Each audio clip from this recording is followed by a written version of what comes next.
अब देखा जाए क्वेश्चन नंबर लेक्चर नंबर 26 है, ये क्वेश्चन नंबर 10 लिया जाए, सॉल्व करते हैं। आई इक्वल टू लिख सकते हैं integration x upon x cube plus 1 into d x. इतने नीचे वाले को तोड़ सकते हैं, लिख सकते हैं एक्स प्लस 1, एक क्वेश्चन में एक्स का square plus 1 minus x. Formula होता है ये एक्स क्यू वाला फार्मूला है, आप जाने ए क्यू प्लस बी क्यू हो तो लिखते हैं ए प्लस बी, दूसरे ब्रैकेट में लिखते हैं ए का स्क्वायर प्लस बी का स्क्वायर माइनस ए बी। तो यहाँ देखें उसी फार्मूले से तोड़े हैं, इतने को आप समझ सकते हैं। नेक्स्ट देखें इंटू डी एक्स। अब करेंगे क्या, लेट कर लेते हैं यहाँ, let x by x plus 1 into x square minus x plus 1 equal to लिख सकते हैं A by x plus 1 plus यहाँ घात स्क्वायर है तो यहाँ पे लिखना होता है B x plus C by x square minus x plus 1। अब इसको क्रॉस मल्टीपल कराया जाए तो यहाँ तो वैसे ही का वैसे रखते हैं, यहाँ क्या होगा इसका cross multiple a into x square minus x plus 1, यहाँ इसका मल्टीपल किया जाए तो b into x x plus 1 plus c into x plus 1 लिख सकते हैं। यानी इसका गुणा इसके साथ और बी सी के भी साथ, और इसका अंश एलसीएम लिया जाए तो इतना ही होगा x plus 1 into x square minus x plus 1। यहाँ हम देखें x upon x plus 1 into x square minus x plus 1, ए इससे कैंसिल होगा। यहाँ x इक्वल टू मिल सकता है a into x square minus x plus 1 और b into x square plus B x, और यहाँ से मिल सकता है सी एक्स प्लस सी। इसका भी मल्टीपल अंदर करा दें तो यहाँ लिख सकते हैं ए एक्स स्क्वायर माइनस एक्स ए प्लस ए। यहाँ से देखें एक्स स्क्वायर का गुणांक 0 है ही नहीं एक्स स्क्वायर, तो यहाँ 0 मानेंगे तो 0, या इधर एक्स स्क्वायर का गुणांक a है, इधर एक्स स्क्वायर का गुणांक b है, तो ये एक दूसरे के अपोजिट हैं, ये मिल गए।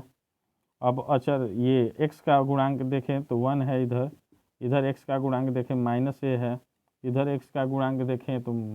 प्लस b है, इधर x का गुणांक देखें तो c है। ये अचर पद का देखें तो इधर 0 है, अचर पद इधर देखें तो a है, अचर पद इधर देखें तो ओनली फॉर c है। ये एक दूसरे के अपोजिट हैं और ये भी एक दूसरे के अपोजिट हैं। तो ध्यान दें जो मान b का होगा वही मान c का होगा, जो मान b का होगा वही मान c का होगा। तो यहाँ से हमको मिल जाएगा कि a equal to minus B लिख सकते हैं, इसका मतलब कि a इक्वल टू यहाँ भी माइनस सी लिख सकते हैं। तो ध्यान दें जहाँ ये है वहाँ, जहाँ c है वहाँ माइनस बी लिख सकते हैं, तो c के जगह पे माइनस बी लिख सकते हैं। तो देखें यहाँ इस इक्वेशन में जहाँ b है और c है वहाँ दोनों के जगह पे a लिख सकते हैं। तो यहाँ देखें अगर हम b प्लस में है और हाँ ये काम कर सकती है यही, तो ये काम कर सकते हैं, इसको माइनस a कर लेते हैं, इसको हम प्लस बनाते हैं तो ये माइनस हो जाएगा, इसको हम प्लस बनाते हैं तो ये माइनस हो जाएगा।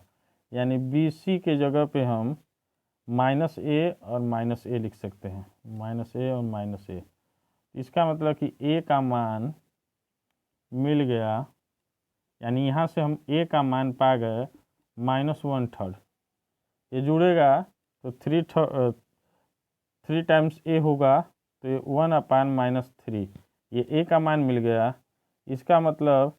कि बी का मान 1/3 है और c का भी मान 1/3 है, यानी सेम है c के मान। अब उठा के ये मान इसमें रखते हैं तो भाई खेद है, इसको हमको मिटाना ही पड़ेगा। तो इसको आप नोट कर लें कि मैं इसको मिटा सकूं, तो आप इसको नोट करें, मैं इसको चले ध्यान दें, यानी इतने को हम लिख सकते हैं integration x/x+1 into x² - x+1 into dx equal to integration a/x+1 into dx plus integration bx+c dx/x² - x+1, या इतने को हम लिख सकते हैं -1/3, तो -1/3 कर लेते हैं, log x+1 लिखेंगे और यहाँ प्लस लेते हैं और यहाँ पे 1/3 कॉमन कर लेते हैं, दोनों में है b का मान c का मान, तो यहाँ ऊपर बच जाएगा x+1/x² - x+1 इंटू dx। ध्यान दें, इतने को हम चाहे तो लिख सकते हैं, इतने को चाहे तो लिख सकते हैं -1/3 log x+1 और इतने को 1/3, और यहाँ अपने मन से बना लेते हैं, यहाँ कर्ली ब्रेस ले लेते हैं और यहाँ बना लेते हैं x - 1 + 2, क्योंकि 2 में से एक जाएगा फिर 1 आएगा। ये इतने में लिखते हैं x², या इसको प्लस कर लेते हैं, थोड़ा dx कर लेते हैं अलग अलग, और अपान लिखते हैं और यहाँ लिख देते हैं प्लस इंटीग्रेशन, तोड़ी देते हैं ब्रैकेट ये, तो 1/3 से इसमें भी मल्टीपल होगा और यहाँ हो जाएगा 2/x², यहाँ पूरा लिख दें x+-1 और यहाँ x² - x+1 इंटू dx। ये अब ये तोड़ दिए अलग अलग, सॉल्व करेंगे तो आंसर आएगा -1/3 log x+1, यहाँ से सॉरी ये इंटीग्रेशन का साइन, ये देखें अंश जो हर है उसी का अंश में अवकलन दिख रहा है, तो अवकलन के लिए क्या कर सकते हैं, यहाँ पे 2 होना चाहिए, तो 2 होना चाहिए, यहाँ पे थोड़ा सा सेट करना पड़ेगा, इसको मिटाते हैं पहले सेट कर लेते हैं। यहाँ पे ऐसे आया तो एक काम हम कर सकते हैं, इसमें 2 से गुणा और 2 से भाग, तो जैसे ही 2 से गुणा करेंगे तो यहाँ नीचे 3 को 6 लिखना पड़ेगा, 6 लिखेंगे। अब ध्यान दें यहाँ पे 2x - 1 चाहिए, फार्मूला से इसका अवकलन करेंगे तो 2x - 1 होगा, तो हम बनाते हैं, इसको लिख सकते हैं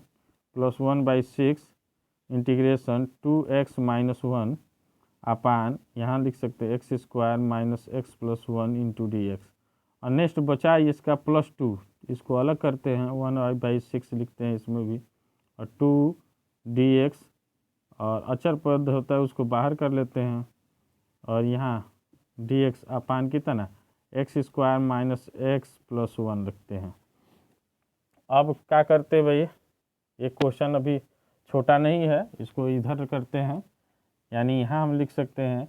i =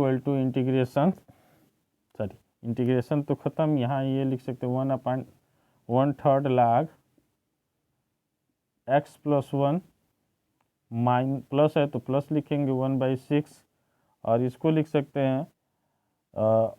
जो हर में जो भी फंक्शन होता है उसका अवकलन अंश में है तो log हर लिखते हैं, तो log हर में क्या है x² - x+1 है, और यहाँ हो जाएगा +2/6, और यहाँ से हो लिख सकते हैं, इसको हम बना लेंगे, ये दिखेगा नहीं इधर, इसको मैं नीचे लिख देता हूँ 2/6 इंटीग्रेशन, इसको हम बना लेते हैं dx, इसको पूर्ण वर्ग बना लेंगे। पूर्ण वर्ग कैसे बनाएंगे उसको हम बनाते हैं x², यहाँ -2 है, ये -x है तो 2 रखते हैं अपने मन से और 2 से भाग करते हैं इंटू x प्लस, तो ये b का काम करेगा 1/4 और 1 - 1/4 रख लेंगे, और लास्ट में 1 है तो 1, ये अपने मन से जोड़े घटाए हैं, इसका वर्ग कर देंगे तो यहाँ से पूर्ण वर्ग बन जाएगा इंटू डी एक्स, ये कर लेंगे, इसको लिखेंगे 1/3 log x plus 1 by 1/6 log x square minus x plus 1 plus, यहाँ से ध्यान दें 1/6 का भाग करेंगे 1/3 होगा, तो यहाँ लिखते हैं 1/3, ये प्लस है, इसको मिटाते हैं, यहाँ लिखते हैं प्लस, और इतने को करेंगे तो लिख सकते हैं dx अपान x माइनस 1/2 का होल स्क्वायर, और यहाँ 3 का में 3, 4 का में 4, 4 में से 1 जाएगा तो 3 और बटा में 4, यानी √3/2 का स्क्वायर लिख सकते हैं। और ये टेन इनवर्स टी का फार्मूला बन रहा है, तो यहाँ से इतने को लिख सकते हैं, I equal to -1/3 log x plus 1 plus 1/6 log x square minus x plus 1, और यहाँ से हमको मिल गया ये, और यहाँ से मिल जाएगा प्लस 1/3, और इसको लिख सकते हैं टेन इनवर्स, पहले x तो 2 का गुणा इसमें कर लेंगे तो ये हो जाएगा 2x माइनस 1/2 अपान √3/2, 2 से 2 कैंसिल, और यहाँ पे एक काम और कर लेते हैं, यहाँ पे थोड़ा सा 1/3 तो है, ये है 1/a होता है, a की जगह पे ये आ जाएगा तो 1√3, a को यहाँ कर लेते हैं इंटू 2 ऊपर चला जाएगा, तो यहाँ से आंसर ये, इसको डायरेक्ट मिटा देते हैं, ये इसको ख़त्म, तो इस तने को लिख सकते हैं √3 प्लस c, इसको इतना, इसको 2 कर लेते हैं डायरेक्ट 2, और ये हमारा आंसर आ जाएगा इतना। तो आज के लिए इतना ही, 2 क्वेश्चन काफ़ी है।